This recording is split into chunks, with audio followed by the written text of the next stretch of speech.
सभी MNT news network के दर्शकों को जय भीम, जय मूल्यवासी। अखबार विषय के साथ पूना करार चर्चा युग की शुरुआत और वर्तमान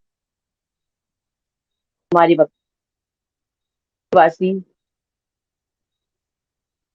जो कि पीपीआईडी के राज्य अध्यक्ष हैं, हेमराज जी के और एमएनटी न्यूज नेटवर्क की तरफ से बहुत बहुत स्वागत करती हूँ। जय धन्यवाद मूल्यवासी मैडम। सर। जय भीम, जय मूल्यवासी। आपको और आपके चैनल को धन्यवाद कि ये विषय, ये बहुत इम्पोर्टेंट विषय है और अभी 24 सितंबर को भी चर्चा में आएगा। हाँ जी 24 सर, सितंबर 24 का सितंबर ही जैसा दिन है। कि यस सर, आज 24 सर, और जहां तक मुझे पता है 1932 को इसी दिन बाबा साहेब और महात्मा गांधी के पुणे की यरवत जो जयवर्धन जी। समझौता हुआ था, पुणे समझौता, उसी से संबंधित है ना सर। और जी मैं चाहूंगी कि आप इस विषय पर अपने दर्शकों के सामने विचार। देखिए, ये जो इशू है, ये जो मुद्दा है, ये 1909 में ब्रिटिश गवर्नमेंट ने मुस्लिम, सिख्स और अदर जो माइनॉरिटीज हैं, जैसे एंग्लो इंडियन है, यूरोपियंस हैं, जी सर।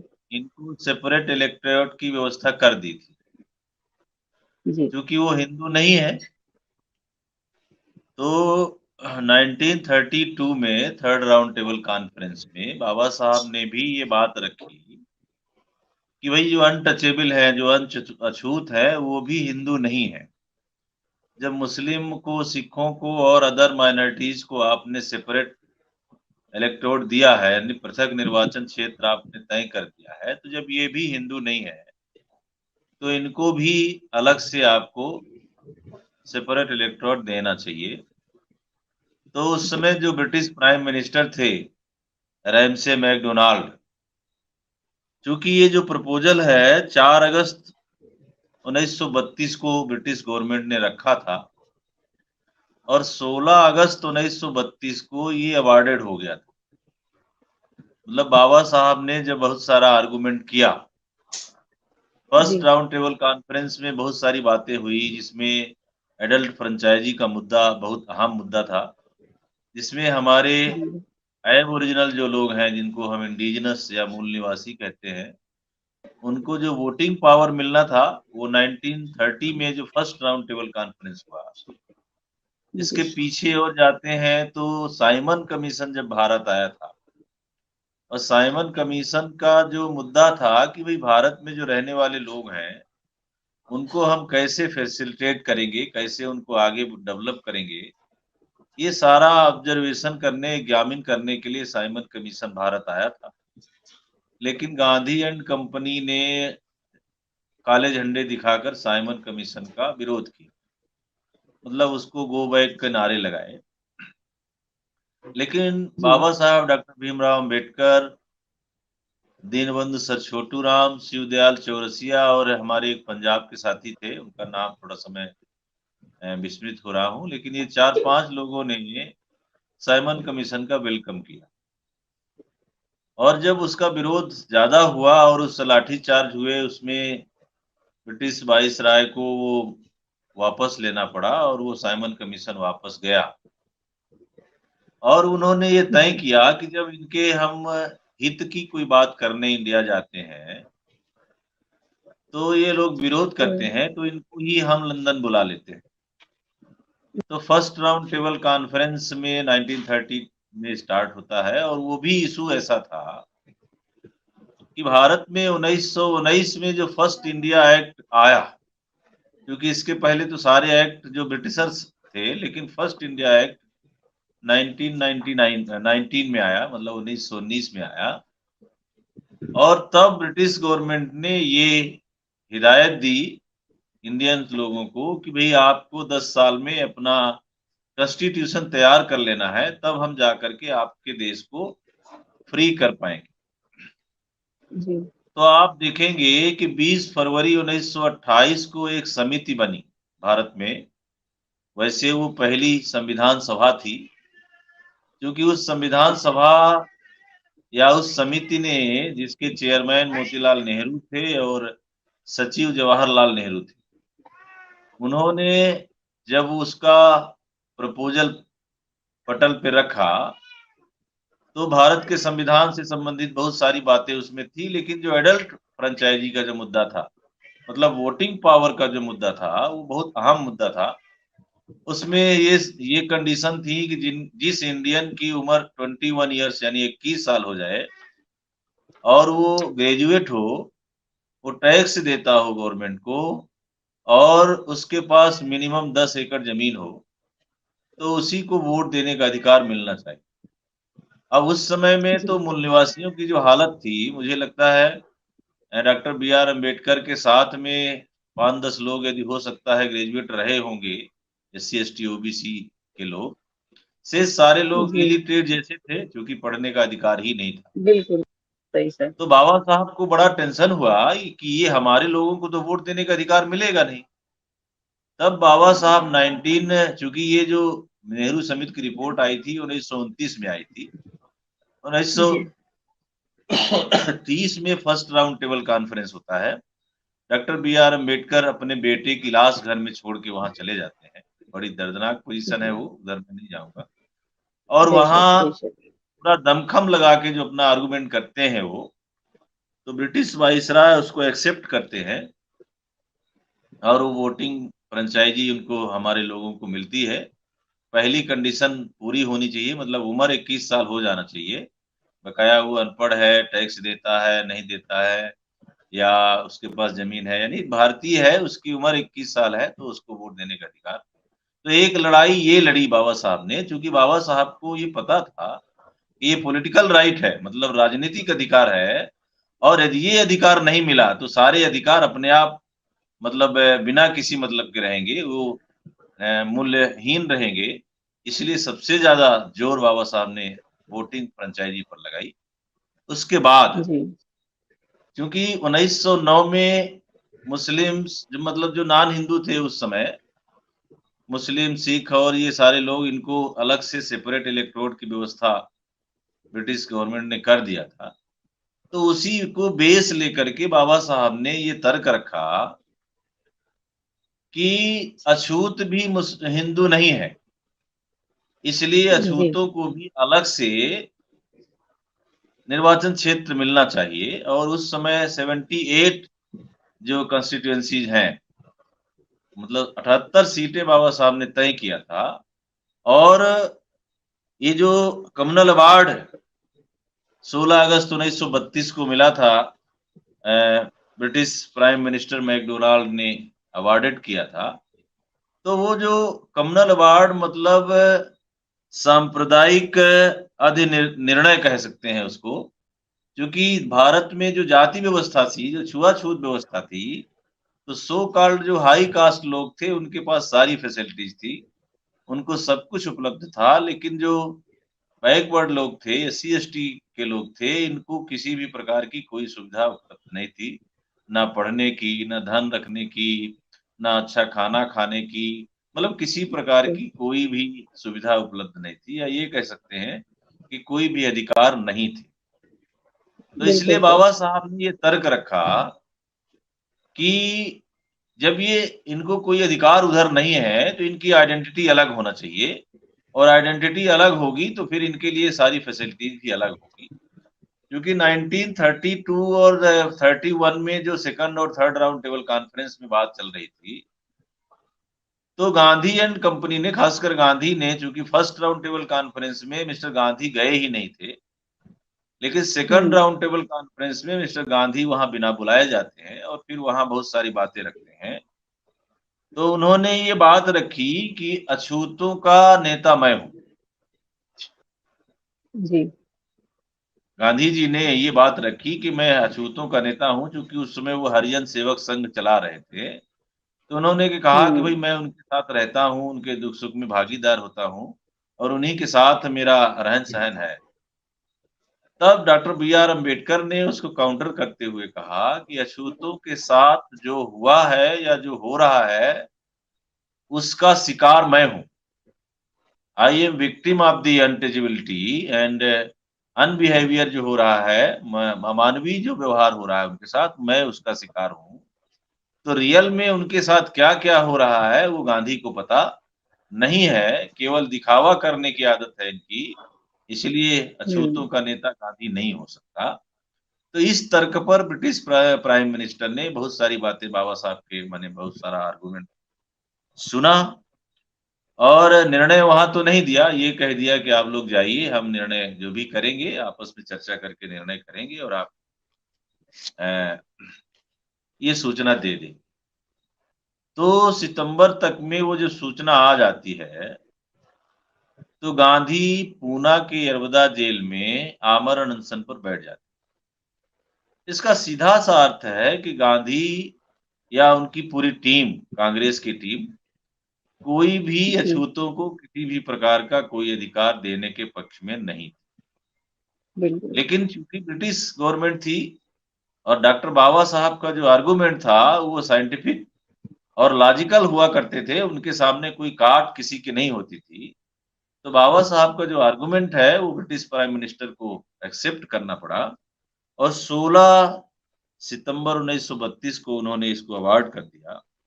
और उसके बाद जब ये देखा गया कि भई इन अछूतों के साथ जो व्यवहार अभी तक हुआ है, इनको यदि उन्हीं के साथ रखा जाएगा, तो वो होता रहेगा। गांधी का ये तर्क जी, था कि भई यदि इनको अलग कर दिया जाएगा, तो इनके साथ जो आपस में मतलब जुड़ाव जो बनना चाहिए वो नहीं बनेगा, वो अलग ही रहेंगे। क्योंकि बाबा साहब का ये बहुत हुँ, साफ कहना था कि जो शोषण करने की जिसकी प्रवृत्ति है, वो कभी भी पोषण नहीं करेगा। जैसे शेर और बकरी को यदि एक साथ रख दिया जाए, तो शेर बकरी को खाएगा ही, उसको बचाएगा नहीं, ना बिल्कुल, तो उसकी बिल्कुल। सुरक्षा। तो उस हिसाब से बाबा साहब ने, क्योंकि जो काउंसिल एक्ट था, इंडियन काउंसिल एक्ट 1909 का, उसके आधार पर मुस्लिम, सिख और अन्य अल्पसंख्यकों को ये मतलब अवार्ड मिल चुका था और उसका रेफरेंस दे करके डॉक्टर बाबा साहब अम्बेडकर ने भारत के अधिनियम 1919 के आधार पर ये बात रखी और 4 अगस्त 1932 को जब ब्रिटिश वायसराय गोलमेज सम्मेलन में ये प्रस्ताव लाते हैं, जिसमें 78 सीटों को चिन्हित किया गया था। जो कम्युनल अवार्ड था वो हमारे लोगों को 2 वोट देने का अधिकार था। 2 वोट जी, कैसे? मतलब एक कैंडिडेट हमारे रिजर्व कैटेगरी का होगा और एक हुँ, कैंडिडेट अनरिजर्व कैटेगरी का होगा। तो जी। जो हमारे लोग थे, मतलब मूल निवासी लोग थे आज के डेट में, सर जिनको मुझे लग रहा अछूत है कहा आपका जाता था नेटवर्क उस समय, उन्हीं का अधिकार। जी, जी। और 2 वोट देने का अधिकार का मतलब ये है कि 1 वोट तो वो सेपरेटली अपने आदमी को देते, दूसरा वोट हुँ, उस अनरिजर्व व्यक्ति को भी देते, ताकि उसके ऊपर भी राजनीतिक दबाव बना रहे। तो मतलब ये जो जीत कहिए या ये शेर के मुँह से डॉक्टर बाबा साहब ने ये जो अधिकार निकाल के लाए, इसके खिलाफ में मिस्टर गांधी और उनकी पूरी टीम यरबदा जेल में अनशन में बैठ विरोध जाती किया है। सर। जी, क्या हो गया? और बाबा साहब, जब गांधी की हालत बहुत पतली हो गई थी और उस कम्युनल जी, वार्ड में आपको बताएं कि जो साइनिंग लोग थे वो मदन मोहन मालवीय थे, अब जी, फैराज शाह थे, सना एजाज थे और गांधी जी थे। ये 4-5 लोग उधर से थे। डॉक्टर बाबा साहब अम्बेडकर अपने तरफ से लीड कर रहे थे उसको। तो बाबा साहब ने ये कहा कि भाई इन अनटचेबल्स को यदि सही मामले में कोई राइट दिलाना है तो उनका लीडर भी अनटचेबल ही होना चाहिए।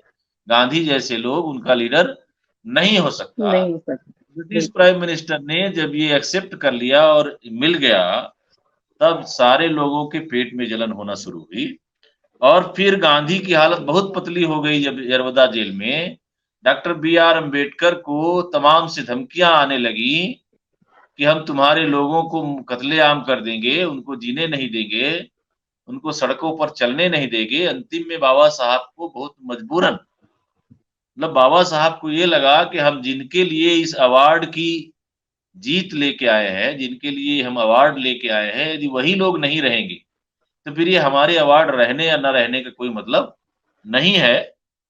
तब बहुत पेशोपेश में डॉक्टर बी आर अम्बेडकर ने 24 सितंबर 1932 को यरवदा के सेंट्रल जेल पूना में ये समझौता किया, और जिसमें गांधी और उनकी टीम ने 147 सीटों पर, ये जो आज के डेट में लोकसभा में 133 सीटें हैं एससी और एसटी जी की, उसमें 147 सीटों का राज्यसभा में सही मिला करके, मतलब लोकसभा और राज्यसभा का, तो 147 सीटों जी के लिए समझौता हुआ। और समझौता जब हुआ, तभी से, मतलब उसी दिन से ये चमचा युग की शुरुआत रियलिटी में हुई, क्योंकि बाबा साहब इस समझौता करने के ठीक तीसरे दिन बाद इसको धिक्कार दिवस के रूप में 26 सितंबर को मनाया। मतलब बाबा साहब ना चाहते हुए भी ये समझौता किए, ये करार किए, और उस नाते आज के डेट में जो आप देखेंगे पूरे देश में जो रिजर्व सीटें हैं, चाहे वो लोकसभा की हो, चाहे विधानसभा की हो, जी उसमें एससी एसटी के जो रिजर्व कैंडिडेट होते हैं, वो एससी एसटी का होने के बावजूद भी एससी एसटी के समस्याओं पर किसी भी प्रकार की कोई बात पार्लियामेंट में नहीं रखते नहीं हैं। क्यों? जी सर क्योंकि उनको ये बार-बार समझाया जाता है कि तुमको टिकट हमने दिलाई है, तुम्हें चुनाव हमने जिताया है, तुम्हारे गाड़ी घोड़ा दौड़ाने की व्यवस्था हमने की है, इसलिए तुम्हें हमारी बात करना है, एससी एसटी ओबीसी की बात नहीं करना है। नहीं तो करना, उसी मतलब वजह से चमचागिरी कर दिया सर, है ना सर? उसी वजह से जैसा कि आज आप इसका देख टॉपिक है रहे कि हैं। चमचागिरी की शुरुआत है ना। जी, जी। वहीं से ये हाँ चमचागिरी की सर शुरुआत होती है, और बाबा साहब जब कॉन्स्टिट्यूशन लिखते हैं, तो उन्होंने इस रिजर्वेशन को 10 साल का, मतलब बंधन लगाया था कि 10 साल में ये एससी एसटी का रिजर्वेशन मतलब खत्म हो जाना चाहिए।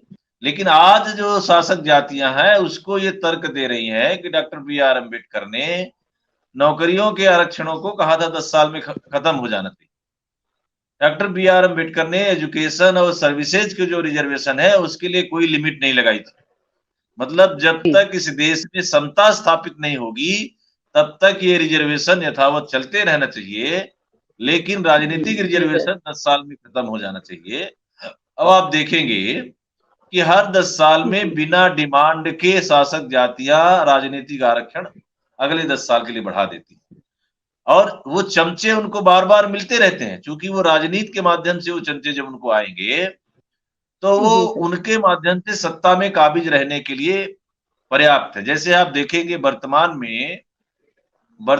में 76 एससी एसटी की सीटें ऐसी हैं जो भाजपा के कब्जे में हैं, और वो ऐसे ऐसे संसद हैं कि कोई बिल संसद में चर्चा हो या ना हो, वो सही हो या ना हो, आंख बंद करके दोनों हाथ उठा करके उस बिल का समर्थन करते हैं। तो बिल्कुल ऐसे सही चंचों को कहा सर। बनाए रखने के लिए जो भी सत्ता, मतलब शासक जातियां हैं, सत्ता में रही हैं, वो सारी की सारी जातियां इसको यथावत बनाए रखें। और एससी एसटी का और आज के डेट में ओबीसी के लोग भी इन पार्टियों में अपने आप को, मतलब एक सेट कर लेते हैं कि भाई हमारी सीट बची रहना चाहिए, समाज का भला हो या ना हो, मेरा पर्सनल भला होना चाहिए। तो इस हिसाब से अब ये लंबी चर्चा है, समय की जो पाबंदी है उसके हिसाब से हाँ बहुत सारी बातें छूट जाएगी। इन सारे मुद्दों को देखते हुए हमारे जो मूल निवासी आंदोलन का संगठन, जिन्होंने एक पार्टी निकाली, वो पार्टी भी उन्हीं चमचागिरी के साथ में चली गई। जबकि उसके जो संस्थापक थे, माननीय काशीराम जी ने चमचा युग नाम की एक किताब लिखी हुई है, और उस किताब में चमचों की उन्होंने जबरदस्त खिंचाई की हुई है। लेकिन सबसे ज्यादा चमचा आज उसी पार्टी में है। जो देखने को मिल रहा है कि सबसे ज्यादा चमचे उसी पार्टी में है, जिस बिल्कुल पार्टी के संस्थापक ने उनका जमकर के विरोध किया था। और आज उसी चमचागिरी से लोगों को निकालने के लिए इस देश में संविधानवादी राजनीति हो, इस देश में लोकतांत्रिक राजनीति हो, इस देश में संस्थागत राजनीति हो, इसको एस्टेब्लिश करने के लिए हम सारे बुद्धिजीवी साथियों ने जो मूल निवासियों के आंदोलन को चला रहे हैं, उन्होंने एक ऐसी पार्टी का निर्माण किया जिसका नाम People's Party of India Democratic या शॉर्ट में पीपीआईडी है, जिसके राष्ट्रीय अध्यक्ष की जिम्मेदारी मेरे ऊपर है। और इसमें इस आपको बता दें या आपकी जानकारी के लिए या कि होगा भी जानकारी में आपके, कि ये ऐसी डेमोक्रेटिक पार्टी है कि हर 2 साल के बाद इसकी पूरी कमेटियां चेंज हो जाती हैं। तो सर, जैसे कि आजकल तो वर्तमान में देखा जाए तो चरम है चमचागिरी, तो क्या कोई समस्या युक्त आ पाएंगे? देखिए, सही मायने में जो राजनीति का मतलब है और जिसके लिए डॉक्टर बी आर अम्बेडकर ने हमारे लोगों को वोट दिलाने के लिए अथक परिश्रम किया, सही मायने यदि वो उस वोट की कीमत समझ जाए मूल निवासी समाज, जी तो वो चमचागिरी करना बंद कर देगा। क्योंकि सत्ता में रहने वाली जातियां, इनको ये समझ में आ गया है कि वोट देने का अधिकार इनके पास है और यदि हम इनको जी छोड़ेंगे तो हमारी वोट खिसक जाएगी। साथ इसलिए इसलिए पीपीआईडी नाम की जो पार्टी बनाई गई, वो इसलिए बनाई गई कि यदि सही मायने में संविधानवाद की समझ समाज में विकसित हो जाए, लोगों को उनके जी जो नैतिक मूल्य हैं, मानवीय मूल्य है समता, स्वतंत्रता, बंधुत्व और न्याय, जिनको स्थापित करने के लिए भारत का संविधान निर्देश देता है, यदि वो चीजें हमारे समझ में आ जाए, मतलब समाज के समझ में आ जाए, तो निश्चित रूप से वो चमचागिरी करना बंद कर दें। क्योंकि आप सर, देखेंगे जहां कि तक चुनावों में कोई भी प्रत्याशी जब अपना मतलब मतदाता से मिलने जाता है, तो उससे ये कहता है आप अपना अमूल्य मत दीजिए। मतलब जिस वोट की कीमत नहीं लगाई जा सकती, उसी वोट की फिर वो कीमत लगाता है, फिर वो 100, 200, 500 रुपए पकड़ाता है हमारे मतदाताओं को। और मतदाता चूंकि उसको अपने वोट का सही अधिकार, सही मूल्य समझ नहीं होने की वजह से उसको लगता है कि जो मिल रहा है यही बहुत है। मतलब ये सांत्वना पुरस्कार की जो स्थिति हमारे समाज में विकसित हो गई है, इसकी वजह से वो उनके बहकावे में, उनके लालच में आ जा रहा है। तो इसलिए हम मूल निवासी आंदोलन के साथियों ने BS4 नाम का एक अभियान चला रखा है पूरे देश में, और जी इसके सर। तहत हम हर आदमी को संविधान में जो लिखित मूल्य है, संविधान में जो लिखित अधिकार हैं, संविधान में जो जी लिखित कर्तव्य है, वो सारी चीजें जब हम समाज को समझा पाएंगे, तो निश्चित रूप से ये चमचागिरी करना बंद कर देंगे और उनको ये समझ में आएगा चमचा मतलब क्या होता है। जैसे लोग खाना खाते हैं चम्मच का यूज करके, मतलब ये चम्मच थाली से मुंह तक के बीच का है, बकाया इसका कोई काम नहीं है। जबकि आदमी का हाथ ऑलरेडी वो काम कर सकता है। तो ये समझ यदि विकसित हो जाएगी तो निश्चित रूप से ये चमचा खत्म हो जाएंगे, और चमचा खत्म होंगे तो चमचागिरी भी खत्म हो जाएगी। और वर्तमान में इसीलिए जितनी भी ये पार्टियां हैं, खासकर ब्राह्मणवादी पार्टियां, और हमारे समाज की भी पार्टियां उन्हीं के चंगुल में, उन्हीं के शरण में जा चुकी हैं, चाहे वो बीएसपी हो, चाहे सपा हो, चाहे आरजेडी हो या और कोई भी पार्टियां हो। ये सारी की सारी उसी वजह से आज देखिए आप व्यक्तिवादी, परिवारवादी और जातिवादी, और उन्होंने अपने आप को सिमेट लिया है अपनी जात के अंदर, बाहर नहीं निकल रही हैं। इसी वजह से ये सारी पार्टियां आज तक में राष्ट्रीय पार्टियां नहीं बन सकी। एक-एक राज्य में इनकी सत्ता रही 2 बार 4 बार, लेकिन पूरे राष्ट्र में ये अपने आप को एस्टेब्लिश नहीं कर पाई। तो ये जी जो असंवैधानिक सिस्टम बना दिया इन्होंने, जो हमारे पुरखों का मतलब उद्देश्य था, उनकी जो विचारधारा थी, उसके साथ इन्होंने समझौता किया। और इसीलिए अब पीपीआईडी ने ये मतलब अ, प्रतिबद्धता ली है, यानी शपथ ली है कि हम समाज को, क्योंकि नेता का काम ही है समाज को जागरूक करना, उसको गाइड करना, उसको ऑर्गेनाइज करना। तो यदि हम ये करेंगे तो निश्चित रूप से ये चमचागिरी खत्म होगी और मूल निवासियों हाँ, के द्वारा मूल निवासियों के लिए राज्य स्थापित होगा, जो पूरी दुनिया में समाज तब कल्याणकारी होने की राज्य की संभावना है स्थापना, अगर। जो सम्राट जी अशोक का शासन काल था, वो एस्टेब्लिश होगा। धन्यवाद। जय भीम, जय सर, मूल निवासी, जय भारत देश। सर कितना समय लग जाएगा? 25 मिनट लगा। 2-4 साल, 10 साल, 20 साल कुछ है संभावना? क्या बोले? मैं जानना चाहती थी क्या ये मतलब कितना समय लगेगा, ये चाचागिरी का जो युग चल रहा है, ये खत्म होने में कितना समय ले सकता है? कम से कम 1 दशक तो लेगा। 1 दशक तो मतलब लेगा अभी 24 का जागरूक चुनाव फैलने होगा, में? 1 दशक लेगा। 1 दशक के जी, बाद ये बिल्कुल परिवर्तन आएगा। क्योंकि हमारा समाज इतना बड़ा है और अशिक्षित है, इसलिए उसको समझाने में भी समय लगेगा।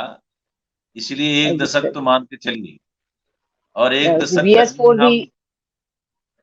जी, के माध्यम से मैंने भी देखा है कि बहुत जागरूक फैलाने का है। मैं भी हम बहुत प्रयास कर रही हूँ कि मैं नहीं जानती है, नहीं मालूम है, संविधान की जानकारी देने का प्रयास कर रहे हैं। तो अ, आपका बहुत धन्यवाद। अ, आशा है कि दर्शकों को सर की जो भी बातें हैं वो बहुत अच्छी लगी होंगी कि उनका, और इसी के साथ का बहुत बहुत साधुवाद करती हूँ। और दर्शकों का जय भीम, जय मूल्यवासी, जय भारत, जय संविधान। जय हिंद, जय भारत। MNT न्यूज नेटवर्क को सब्सक्राइब करें, लाइक और फॉलो करना ना भूलें। साथ ही बेल आइकॉन दबाकर जन जागृति की मुहिम में जुड़े रहें।